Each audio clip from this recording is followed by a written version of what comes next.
السلام علیکم. میں عزیز بھرنی حاضر خدمت ہوں. مجھے آج شام 8 بجے آپ سے خطاب کرنا تھا،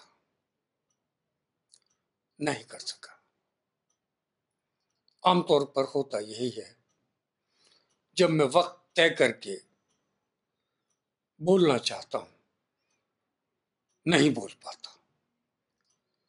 جب میں وقت طے کر کے موضوع طے کر کے لکھنا چاہتا ہوں نہیں لکھ پاتا.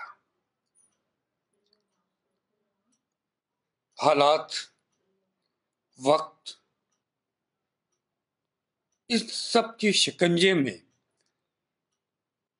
کچھ اس طرح قید ہیں ہم سب کہ رہائی کی کوئی امید نظر نہیں آتی. کس پر بھروسہ کریں، کس پر اعتبار کریں، کون ہمارا اپنا ہے، کون غیر ہے، یہ سمجھنا بہت مشکل ہے. میں نے انسانیت کا وہ خونخوار چہرہ دیکھا ہے کہ حیوانیت بھی شرمسار ہو جائے.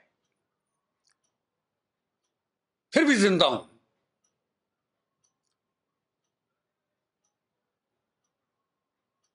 شاید اس طرح جیسے قبرستان میں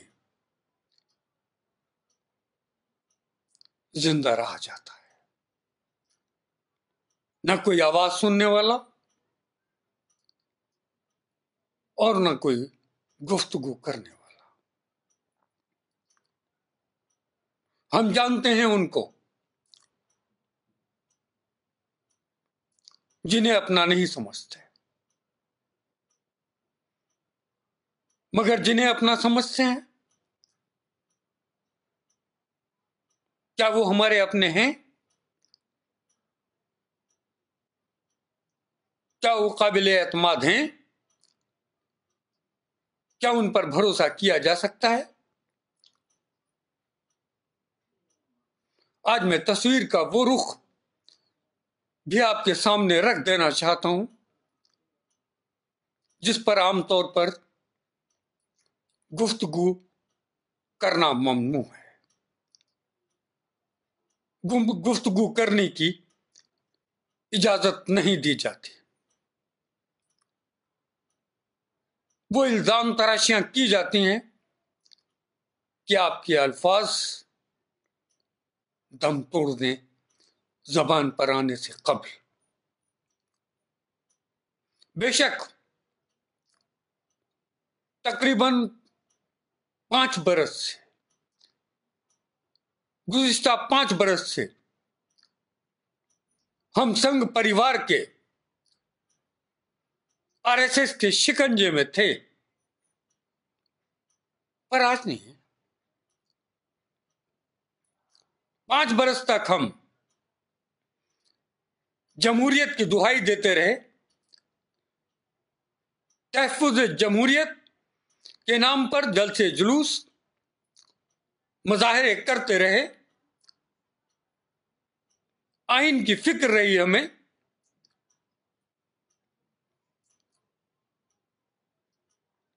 ہم آئین کے تحفظ کے لیے فکر مند رہے. ملک جمہوری ہے اور ایک جمہوری ملک میں تلواروں سے نہیں، جنگ سے نہیں، سیاست کے ذریعے، ووٹ کے ذریعے اقتدار میں تبدیلی لائی جاتی ہے. اگر ہم آزاد ہیں تو پھر بدل ڈالیں اس نظام کو جس نے ہمیں غلامی کے شکنجے میں قید کر رکھا تھا. مگر کیا ایسا کر سکتے ہیں ہم؟ ایسے کچھ تلخ سوالات ہمیں اپنے آپ سے بھی کرنے ہوں گے۔ کیا اب ہم غلام نہیں ہیں؟ کیا ہمیں جمہوریت میں، جمہوری نظام میں جو حق حاصل ہونا چاہیے ہے، کیا ہم اپنی مرضی کے مطابق اپنی رائے کا استعمال کر سکتے ہیں، ووٹ دے سکتے ہیں؟ نہیں۔ ہمارے سامنے صرف ایک فریب رکھ دیا گیا ہے، ایک ایسا سیاسی فریب جس کے جال میں ہم پھنس کر رہ گئے ہیں کہ تمہیں اپنے دشمن سے بچنے کے لیے ہمارے ساتھ کھڑے ہونے کی ضرورت ہے، اور ہم نے اسے سچ مان لیا ہے۔ دشمنی اور بڑھتی چلی جائے، ہمیں پرواہ نہیں اس بات کی، لیکن جس نے اپنے ایک جملے سے ہمیں اپنا غلام بنا لیا، اپنی غلامی کے لیے مجبور کر دیا، کیا ہم اس کے بارے میں کچھ کہہ سکتے ہیں، سوچ سکتے ہیں؟ نہیں۔ کسی الزام کو مسترد نہیں کیا جا سکتا بھارتیہ جنتا پارٹی اور اس کے دور اقتدار میں، لیکن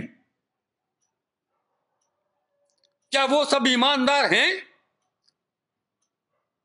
جو آج ہم سے ہمارے ووٹ کی طاقت پر اقتدار میں تبدیلی چاہتے ہیں؟ کیا واقعی وہ تبدیلی چاہتے ہیں، یا صرف ہمارے ووٹ کی طاقت پر اپنی سیاسی حیثیت کو ثابت کرنا چاہتے ہیں، اپنا اپنا قلعہ محفوظ رکھنا چاہتے ہیں؟ انہیں بھی پتا ہے اقتدار میں آنا ان کے بوتے سے باہر کی بات ہے۔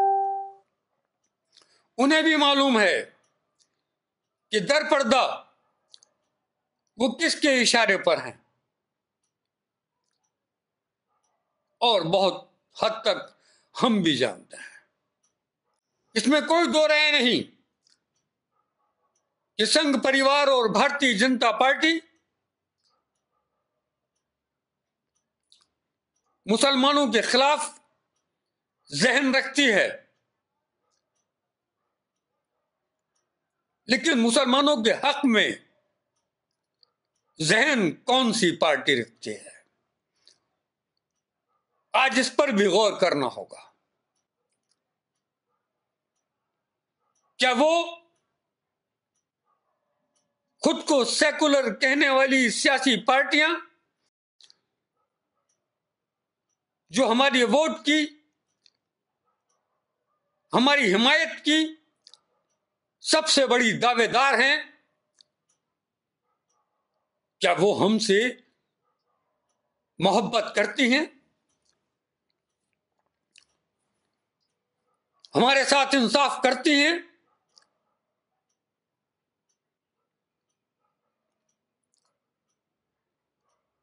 تقسیم وطن کے شکار ہیں ہم۔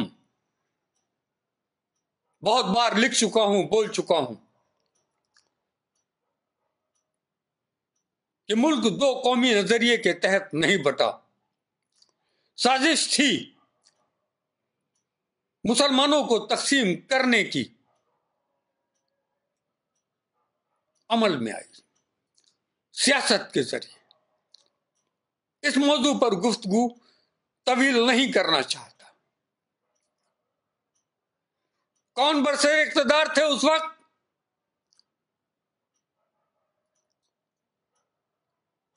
کیا وہ تقسیم نہیں کرنا چاہتے تھے؟ کیا وہ تقسیم کے لیے رضامند نہیں تھے؟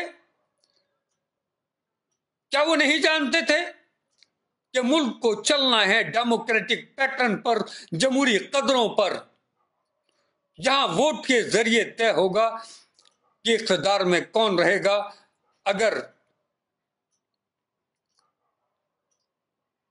ملک کی دوسری سب سے بڑی اکثریت کو ٹکڑوں میں بانٹ دیا جائے تو اس کی طاقت کمزور ہوگی، اور وہ وقت آئے گا کہ اس قدر کمزور ہوگی کہ بے حیثیت ہوگی۔ آج اسی حیثیت کی تلاش میں، اسی حیثیت کی جستجو میں میں آپ سے گفتگو کر رہا ہوں۔ تابع داری نہیں، حصے داری۔ اس سوال پر بہت بار بات کرتا رہا، میں جانتا ہوں رد کر دی جائے گی یہ بات ان کی طرف سے جنہیں ہم اپنا مانتے ہیں۔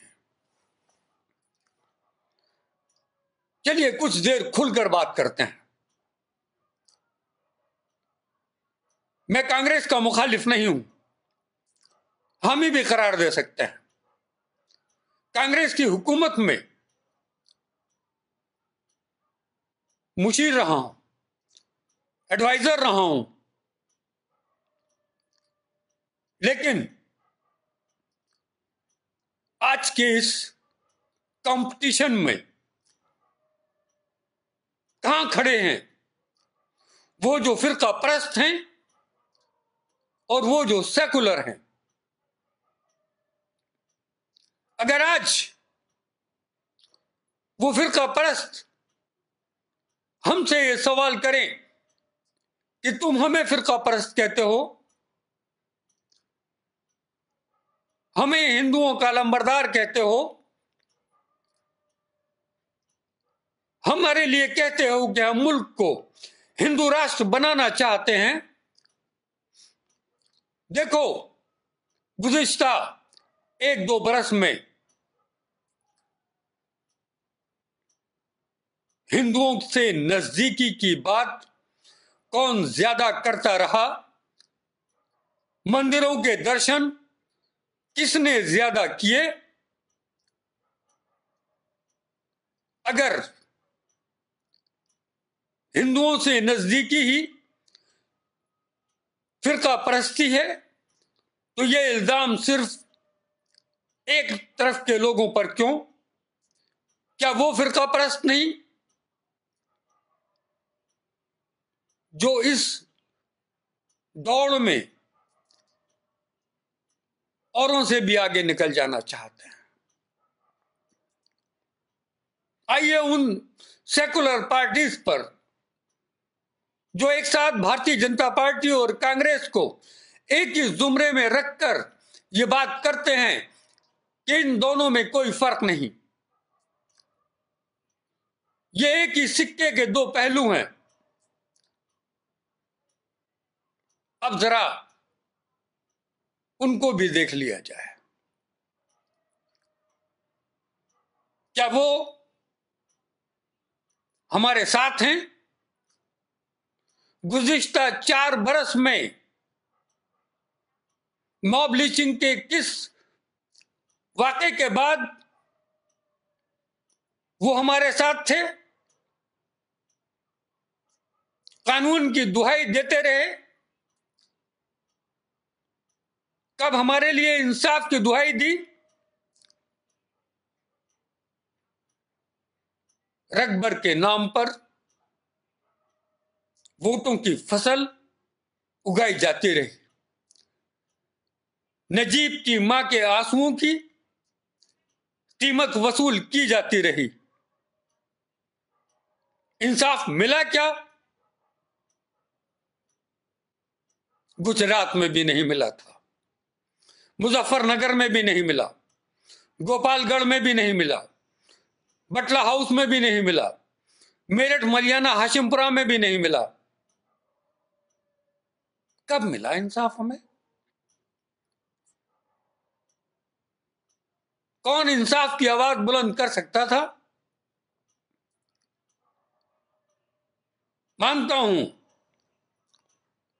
کہ شک کی سوئی ایک ہی جانب اٹھتی ہے اور اٹھنی بھی چاہیے، اس لیے کہ وہ شک کے دائرے سے باہر نہیں ہے۔ مگر کیا وہ کم ظالم ہیں؟ تمام سیاستداں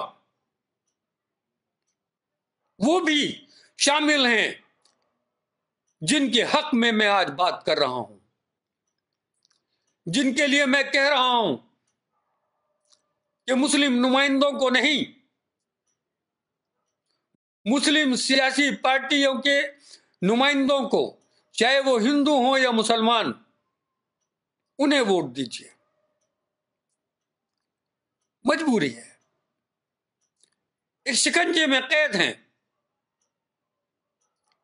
کوئی کم کوئی زیادہ، سب ہمارے ضمیر کا، ہماری جان کا، ہمارے مال کا، ہمارے مستقبل کا، ہماری آنے والی نسلوں کا سودا کرتے رہے ہیں، کر رہے ہیں۔ کوئی راستہ نہیں ہے ہمارے پاس۔ کہنا چاہتا ہوں میں، وہ تمام لوگ جو کوئی حیثیت رکھتے ہیں، چاہے وہ سیاست میں ہیں یا نہیں ہیں،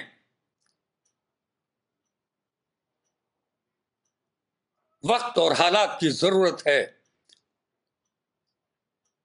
کہ سیاست میں دلچسپی لیں، حصہ لیں، عوام کو بیدار کریں،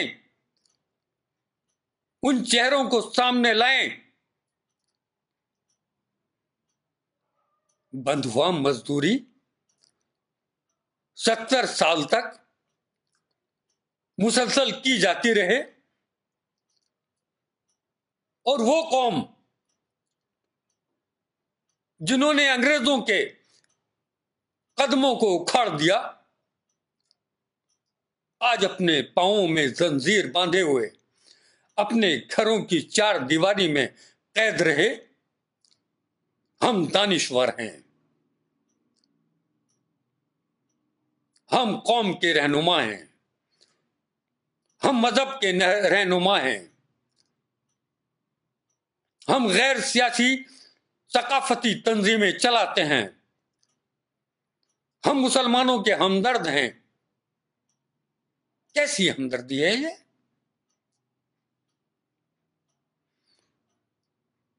جو ایک ایک سیٹ پر مذہبی اجلاس کا سودا کر لیتی ہے، کسی ایک کا نام لینے کی ضرورت نہیں ہے۔ کیسے جگائیں ان کے ضمیر کو ہم؟ میں جانتا ہوں نوجوان نسل کا ضمیر ابھی مردہ نہیں ہوا ہے، انہیں فکر ہے اپنے مستقبل کی، لیکن ان سے پہلے کی پیڑھی ان کے ضمیر کو کچلنے میں لگی ہے، ان کی آوازوں کو بند کرنے میں لگی ہے۔ کون فرقہ پرست ہے؟ کون فرقہ پرست نہیں ہے؟ فرقہ پرستی کیا ہے؟ یہ لفظ اسلام کے بہت نزدیک ہے، اس لیے کہ 72 فرقوں میں بٹے ہیں ہم۔ یہ فرقہ پرستی کا لفظ ہم سے علیحدہ نہیں ہے۔ مذہب الگ چیز ہے، فرقہ الگ۔ مذہب تو ایک ہے، سبھی ایک اللہ کے ماننے والے ہیں، ایک رسول کے ماننے والے ہیں، ایک قرآن کے ماننے والے ہیں لیکن فرقے 72 ہیں. تو فرقہ پرست کون؟ ان 72 فرقوں پر چلنے والے. اب اس تناظر میں دیکھیں ذرا ان کو جو غیر مسلم ہیں. مجھے کہنے دیجئے، بھارتی جنتا پارٹی فرقہ پرست نہیں، مذہب پرست ہے. مسلمان پوری دنیا میں مذہب پرست ہے اور اسے ہونا چاہیے. فرقہ پرستی کیا ہے؟ دلت ایک فرقہ نہیں تو کیا ہے؟ یادو ایک فرقہ نہیں تو کیا ہے؟ جاٹ ایک فرقہ نہیں تو کیا ہے؟ انصاری ایک فرقہ نہیں تو کیا ہے؟ پٹھان ایک فرقہ نہیں تو کیا ہے؟ بات مسلمانوں کی ہو یا ہندوؤں کی ہو، یہی تو فرقے ہیں. اگر وہ اپنے اپنے فرقوں لفظ کو بدل کر گفتگو کرتا ہوں، اگر وہ اپنی اپنی ذاتوں کی نمائندگی کرنے کا دعویٰ کریں تو وہ سیکولر ہیں. اور اگر ہم اپنوں کی، انسانیت کی، حق و انصاف کی ترجمانی کی بات کریں، نمائندگی کی بات کریں، تو ہم فرقہ پرست ہیں.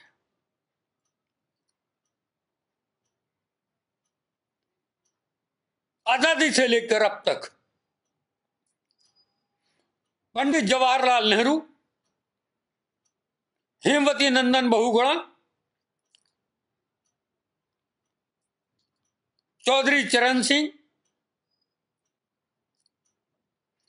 وشناتھ پرتاپ سنگھ، چندر شیکھر، بابو جگجیون رام، کاشی رام مایاوتی، اجیت سنگھ، لالو پرساد یادو، ملائم سنگھ یادو، اکھلیش یادو، ان سب کے ساتھ کھڑے رہے ہیں، پھر بھی فرقہ پرست. ہاں، بھارتی جنتا پارٹی ہمیں ہمارا حق نہیں دیتی ہے. کون سی پارٹی ہمیں ہمارا حق دیتی ہے؟ جب ضرورت تھی گورکھپور میں ضمنی انتخاب میں اتر پردیش کے وزیر اعلی یوگی آدتیہ ناتھ کی سیٹ کو جیتنے کی، تب یاد تھے مسلم سیاستداں بھی، دلت بھی، درپردہ کانگریس بھی نائب وزیر اعلی کی سیٹ پھول پور جیتنے کے لیے بھی، کیرانہ مظفر نگر کی سیٹ جیتنے کے لیے بھی. لیکن پارلیمنٹ کا الیکشن آتے آتے یہ سب اچھوت ہو گئے.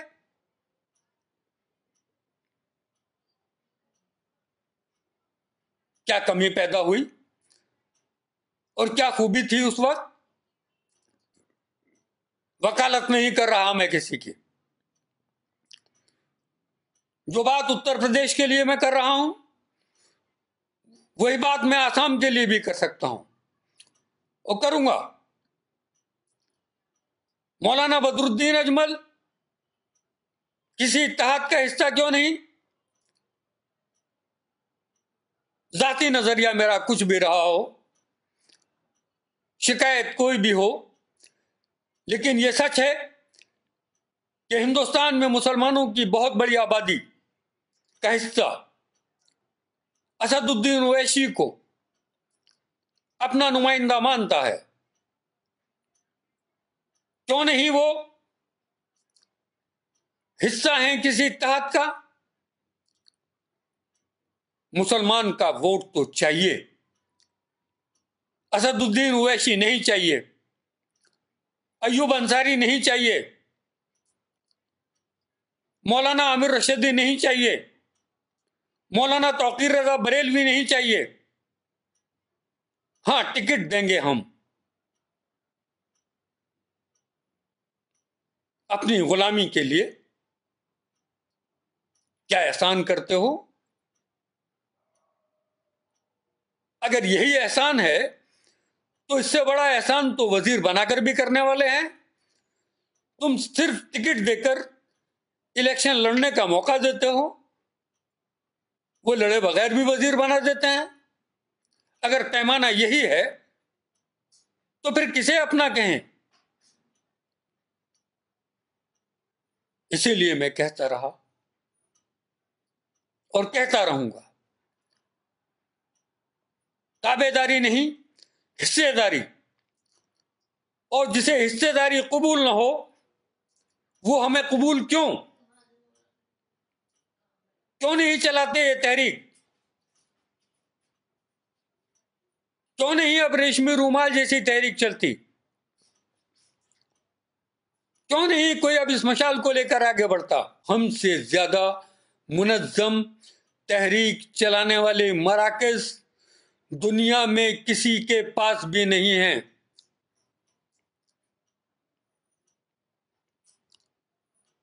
دن میں 5 بار ہم ایک جگہ اکٹھا ہوتے ہیں، اپنے اپنے محلے میں، اپنے نزدیک کے علاقے کی مساجد میں۔ میں مساجد کو سیاست کے اکھاڑا بنانے کی بات نہیں کر رہا۔ اسلام وہ مذہب ہے جو دین کو دنیا سے الگ رکھ کر نہیں چلتا۔ سیرت رسول پر نظر ڈالیں، تمام فیصلے رسول اللہ مذہب کے ساتھ ساتھ انسانیت کو سامنے رکھ کر کیا کرتے تھے۔ حب الوطنی کی بات، قومی یکجہتی کی بات، جمہوریت کی بات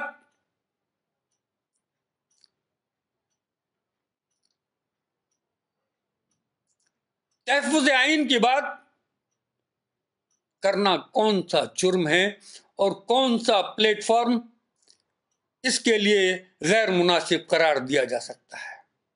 بہت کافی وقت ہے ہمارے پاس، ابھی صرف الیکشن کا اعلان ہوا ہے، پارٹیاں اپنے اپنے امیدواروں کا اعلان کر رہی ہیں، ووٹ ہمارا چاہتی ہیں، امیدوار اپنی پسند کا چاہتے ہیں۔ اب آپ بتائیں، غلام ہمیں کون بنائے رکھنا چاہتا ہے؟ سبھی ہمیں غلام بنا کے رکھنا چاہتے ہیں، وہ بھی جو براہ راست ہمیں 2 نمبر کا شہری ظاہر کرتے ہیں، تسلیم کرتے ہیں، اور وہ بھی جو برائے نام ہمیں اپنے قریب رکھنے کی بات کرتے ہیں مگر رکھتے نہیں ہیں۔ کیوں نہیں دباؤ ڈالتے ہم؟ اچھے ہیں یا برے ہیں، جو سیاسی لیڈر ہیں